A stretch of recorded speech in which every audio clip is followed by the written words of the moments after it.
இது ஒரு கல்ச்சரல் ஈவெண்ட்டுக்காக கூப்பிட்டுருந்தாங்க.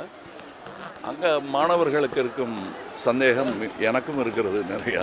நான் ஒரு நிரந்தரமானவனாக என்னை நியமித்து கொண்டு விட்டேன். அதனால் இனிமேல் நான் அதுதான்.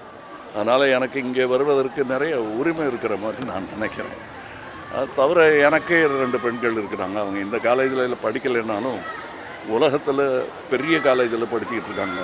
இப்போவும் சொல்லிக் கொடுக்க ஆள் இருக்காங்களா தான் தெரியல. பட்டு முடிஞ்சவரையிலும் நாம் சொல்லுவோம். அந்த செய்தி அவங்களுக்கு போய் சேரணும். இது கல்ச்சரல் மீட்டிங், எலெக்ஷன் மீட்டிங் இல்லை. ஆனால் அரசியல் எல்லா இடத்துலையும் புகுந்து தாக்கிக்கிட்டு இருக்கிற இந்த நேரத்தில் அதை பற்றி பேசலைன்னாலும் அந்த குறியீடையாவது அவங்களுக்கு காட்டணும், அவங்களுக்கு புரிய வைக்கணும் என்பதற்காகத்தான் நான் இங்கே வந்திருக்கிறேன். இது ஒரு அரசியல் மேடை பேச்சாக நீங்கள் கருதக்கூடாது. நன்றி.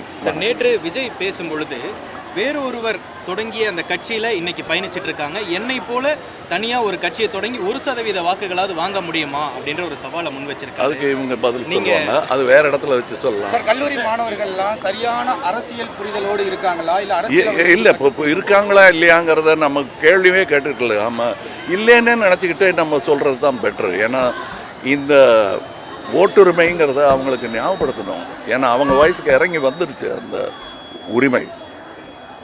அதை அவங்க குரலாக எந்த கட்சிக்கு வேணால் போடுங்க, நான் போட்டிருக்கேன்.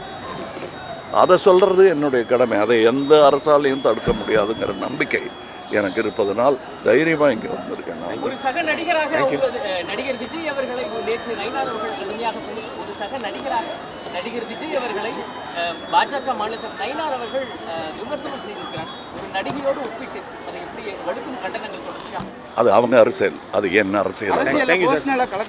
நன்றி.